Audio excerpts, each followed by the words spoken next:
Hi everybody, it's Kathleen. I'm in a parking lot. It's raining. I just went to the grocery store. As some of you know, I protested for Black Lives Matter earlier today.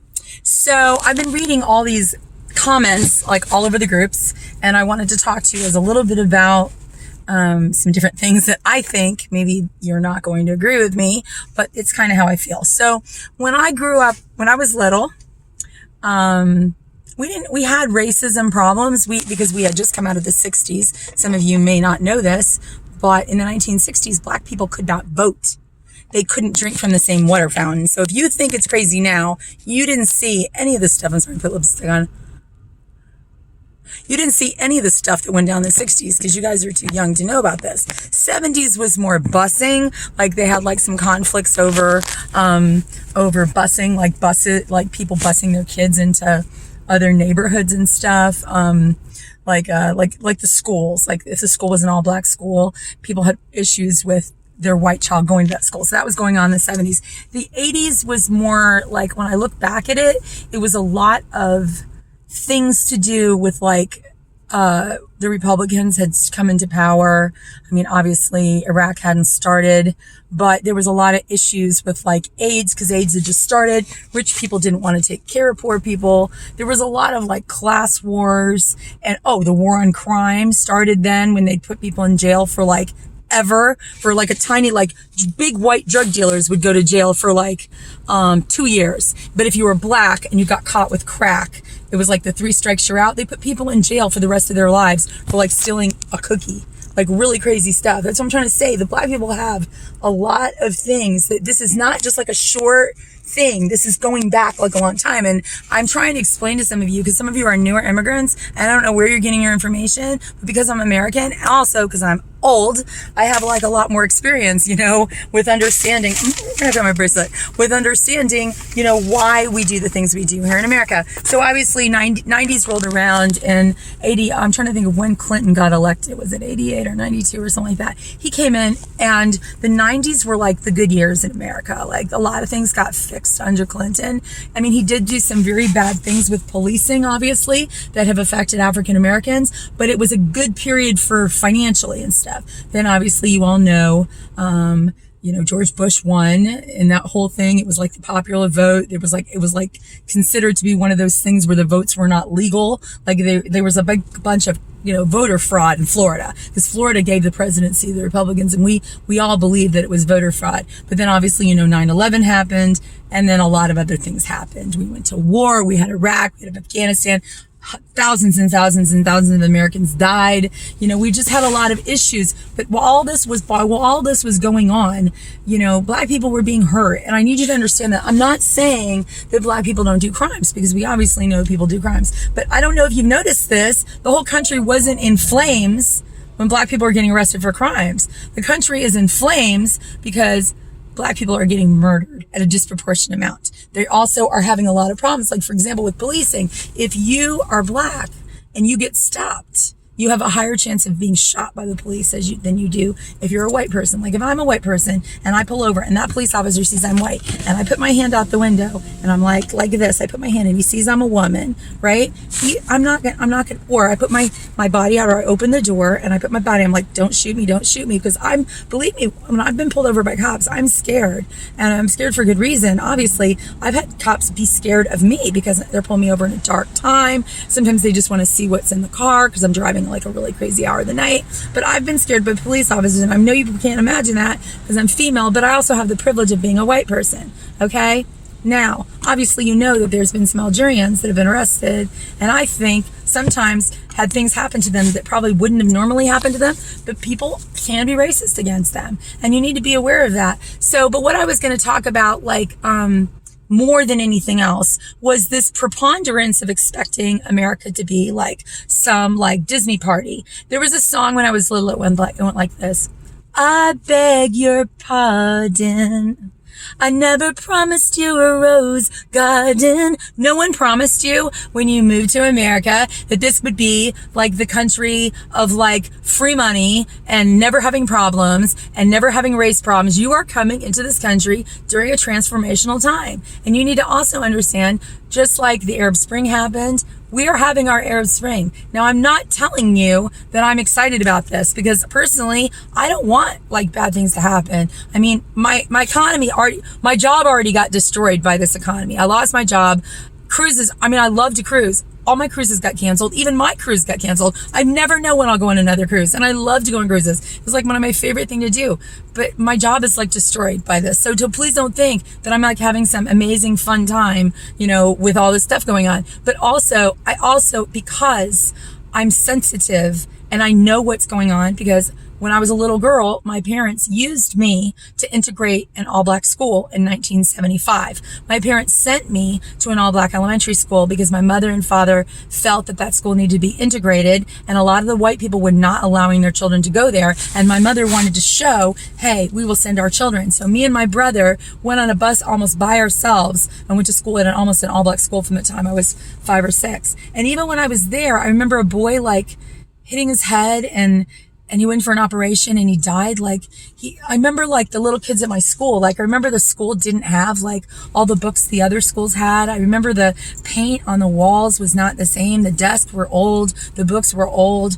You know, there was a lot of things about the school that I went to that didn't match like white schools, right?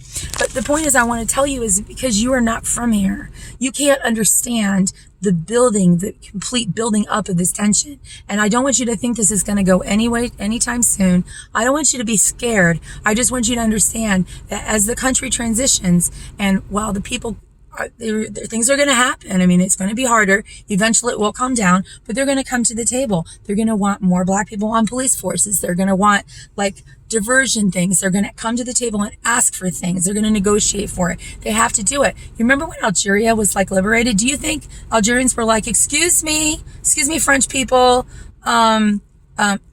would you let us be free? Algerians were like bombing the milk bar. People were dying. All kinds of stuff happened. A lot of times when you have a liberation and they are asking to be liberated, I mean, half of them didn't ask to come to America in the first place. I'm not excusing it. I'm not saying that what they're doing is right. I'm explaining to you what's happening. Okay. Obviously, I'm a white person. I can go in my little white house and my little white neighborhood and hide from everyone that's black. I can hide from immigrants. I can hide from Spanish people. I live in a white neighborhood. Everyone's white. If I just want to stay with white people 24 hours a day, I don't have to see anyone unless I got out of my car and went into a store.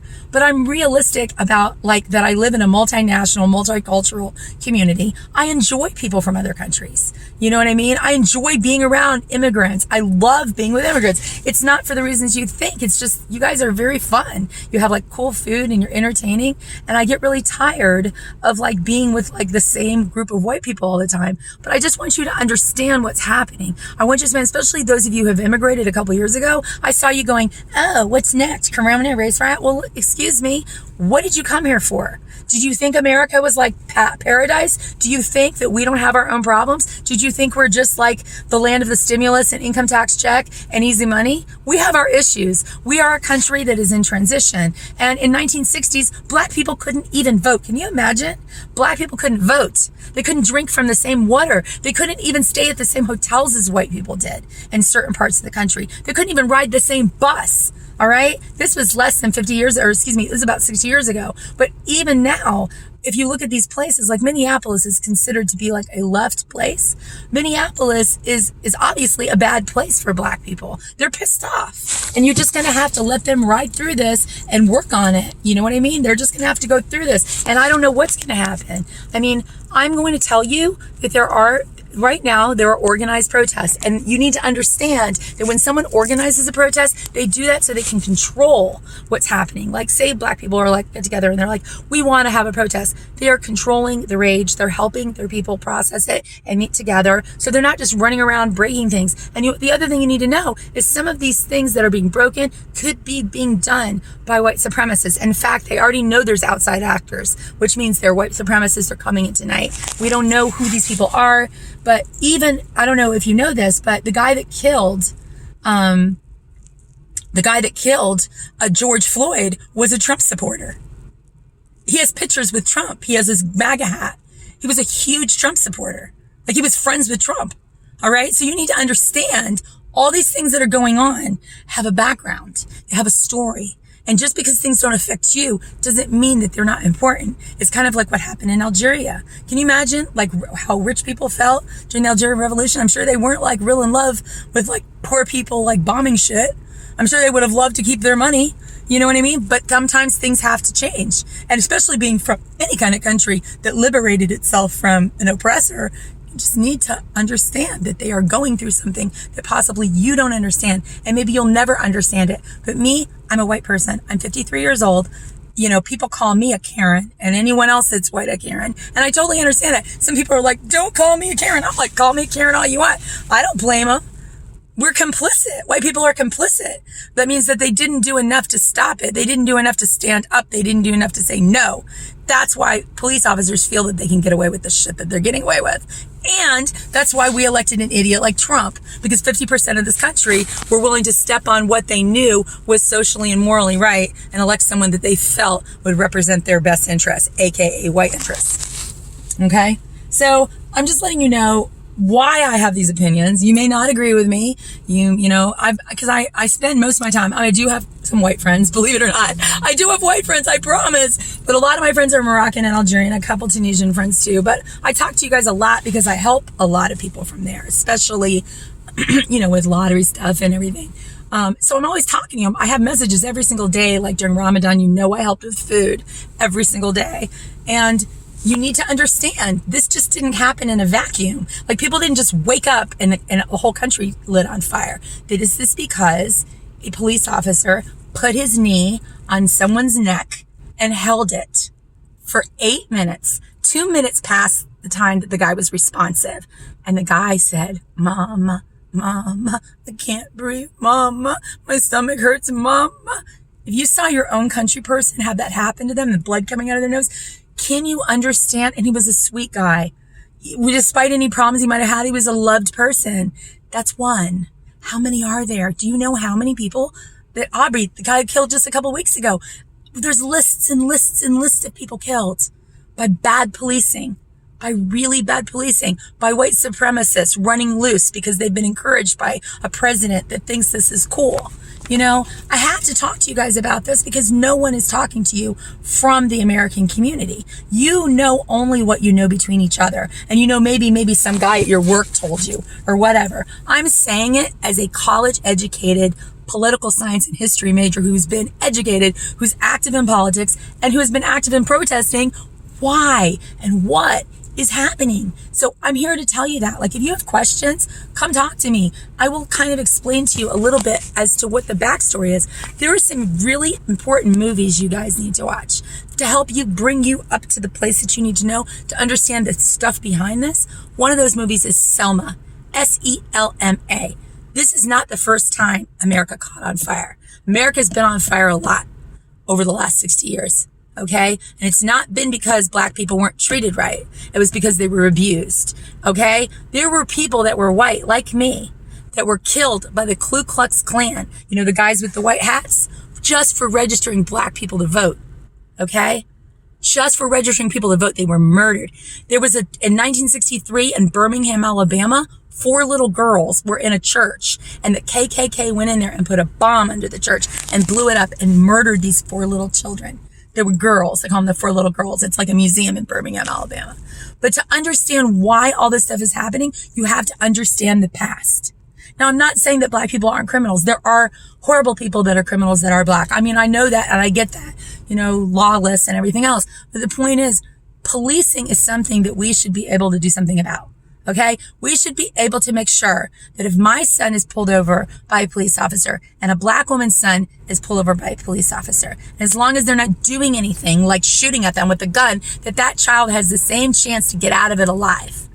And you know what? Good policing helps the North African community too. Good policing helps you guys as well. Okay? Because you want a responsible, caring, ethical police officer. You want people that are getting mental health help before they're given guns. You don't need the police force militarized and weaponized. We need to have more dialogue. Instead of spending all this, giving all these millionaires tax breaks, they need to have nice inner city pools, nice inner city, you know, basketball programs and things for children to do and mentoring and things that help children go through things. I'm not saying that there's not going to be drugs and things like that. I'm just trying to explain that you can't neglect a community and ignore a community and kill a community and not come out with anything. Okay? Now, obviously, I'm not going to come to you guys and talk to you about this all the time. I'm not going to talk to you about George and all this other stuff. We're not going to be able to spend every single day talking about rioting, talking about stuff like that. But I'm coming to you to talk about this for you because I want you to understand what you're watching. So as this stuff is happening, you're aware of why it's happening. That you don't think that it's just like, oh, that guy must have done something. It's not that. If I get pulled over by a police officer and a black woman is pulled over by a police officer, we should both be treated the same. Okay? They shouldn't have a bigger chance. Okay, it's the same thing in Jacksonville. They're giving out tickets for jaywalking. The majority of the tickets are given to African American people. They're not given to white. If I go to court, I have a better chance of getting out of the problem than they do. Okay? And it's just understanding unfair policing. I'm not saying that there are not crimes. I'm not saying that there are not robberies. I'm not saying that. I'm talking about policing and how policing's done and why people are freaking out. That's why people are freaking out. This thing, everybody had kept the lid on and had dealt with all these other killings with peaceful marches. There's a reason that first, Trump instigated it. He's instigating and terrorizing from the White House. Second, this guy that killed him was a huge Trump supporter. He was even like one of the law enforcement Trump supporter. So he was actually already like a right-wing person that was and he already didn't care about probably people of color. Why are these people even on the police force? Why did the Minneapolis police department allow someone that held these kind of views? Why? Because supporting the president isn't against the law. But unfortunately, this president isn't working like the rest of the presidents did. He's not the same person, So I really want to make this video just so you understand the background behind why we're having these explosive race wars. And I understand it more than anyone because I grew up. I was in the middle of this in the 1970s. My parents were in the South when all these people couldn't eat at the same thing. This is a systemic oppression, and we don't have anything in common with Europe. You can't bring Europe into the story. Our people that were brought over here were brought as slaves. You know that? And they were ripped away from each other. Their children were sold to different people. They don't have the solidity. There's generational poverty, unfair policing, unfair laws, lack of representation. And so the reason you're seeing this explosive craziness is because of years and years and years of systemic oppression. Years and years and years of unfair policing. Years and years and years of unfair sentencing. And basically George saying, "Mama, I can't breathe. I can't breathe," while completely restrained. He couldn't move, and that guy strangled him. Can't breathe. And blood coming out of his nose, pushed the African American community over the edge. Now, because our foresight didn't come with caring about who our president is, now we have a mess. But there is hope. What I want you to do is just be patient. Let the country move through it. You're in a time of this country. You're like in the 1960s. You're in a time that we're going to remember 10 or 15 years. We will work through this. The United States always does. But I never promised you a rose garden. We never promised you America was going to be easy. But we're going to make it. Thanks for listening to me. Sorry I talked a lot. I just wanted you to kind of get a better understanding as to why things are happening the way they are. Thanks.